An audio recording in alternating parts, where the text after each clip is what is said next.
Hey guys, what's going on? Today we're going to be going over some tips for getting started in TemTem, a brand new creature collection MMO that just hit the Steam on the 21st of January.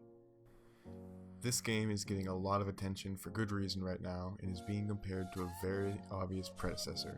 So today, we're going to dive in and go over 11 tips to get you started on your TemTem adventure. First off, you'll be able to get all of the starters at some point throughout the game. Unlike similar games where starters are only available at the beginning and you can only get one out of the initial 3, you have an opportunity to catch and breed all 3 of the starters at some point throughout the game. Currently, only Crystal is available to catch, but the other 2 will eventually be added, so don't stress your initial pick too much. Type efficiency is very important in battles, and remembering all the matchups can be difficult initially. One system in place to help with this is color-coordinated targeting reticles during combat. Once you catch a TemTem, you'll gather information on it. From that point on, during battles, colored circles will appear under your target to let you know the damage efficiency of the move you're attempting to use. This drastically helps you use the most efficient move possible and avoid using ineffective ones. Speaking of moves, as your Tems are leveling up and learning new ones, you don't have to make the permanent decision on which moves to keep in their active pool. All moves that your Tems learn will be stored and you can pick and choose from them as you wish, as long as you are out of combat. You can also easily arrange your active move pool to categorize and filter it as you prefer. Another thing you might be thrown off with during your Tems leveling process is the fact that TemTems don't evolve at a particular level. Instead, they evolve after leveling a specific number of times. For example, rather than a Tem evolving at level 30, they can evolve after leveling 29 times. So if you catch them at level 1, he'll evolve at 30, but if you catch him at level 12, he'll evolve at level 41.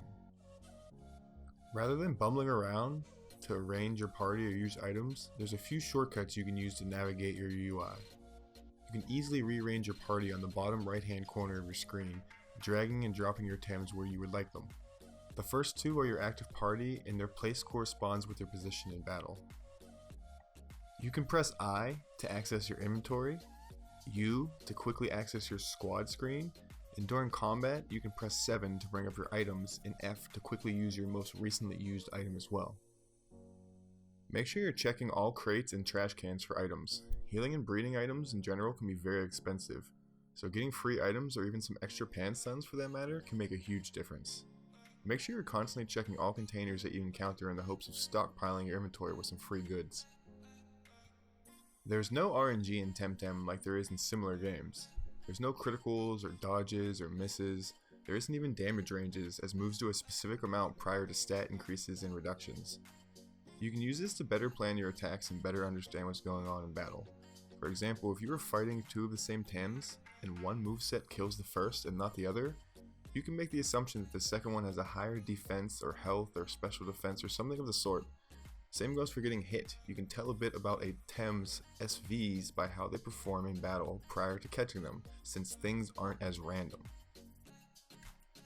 You can press escape to undo a move selection or a target selection for a TemTem while in combat.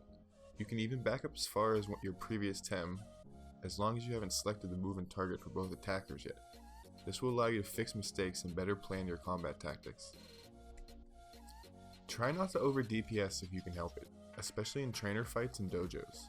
Stamina pacing is a huge thing, and while individual counters in the early game, you can just do as much damage as quickly as possible, during longer fights you'll want to pace your Tems. If you know your first attack will do 90% of the enemy's health, you don't need to use a powerful move on your second Tem's attack, as it can get the kill using a low stamina move, conserving energy. This will allow your Tems to fight longer, help avoid exhaustion, and avoiding damaging themselves in turn loss. Unlike other games in this genre, the special moves you can teach your Tems in this game, called TCs, can be reused indefinitely. You don't have to stress about who you're going to teach that OP move to anymore, and with the permanent move pool system you can really flesh out some deeper builds and allow your TemTems to be highly versatile and have more build options rather than be stuck in one combat role. Finally guys, don't be afraid to use your vial. I initially kind of forgot about the vial, and then I thought it was going to cost something to refill. It's free and revives and heals your entire team. Try not to use bombs and things like that during normal battles when grinding. Save them for harder trainer battles and dojos. Rotate your Tems evenly so they level together, and once most are dead or dying, use your vial and they'll all be 100% again. This will drastically increase your longevity while grinding and leveling, and save you items and money in the long run. Well guys, that's going to do it for us today.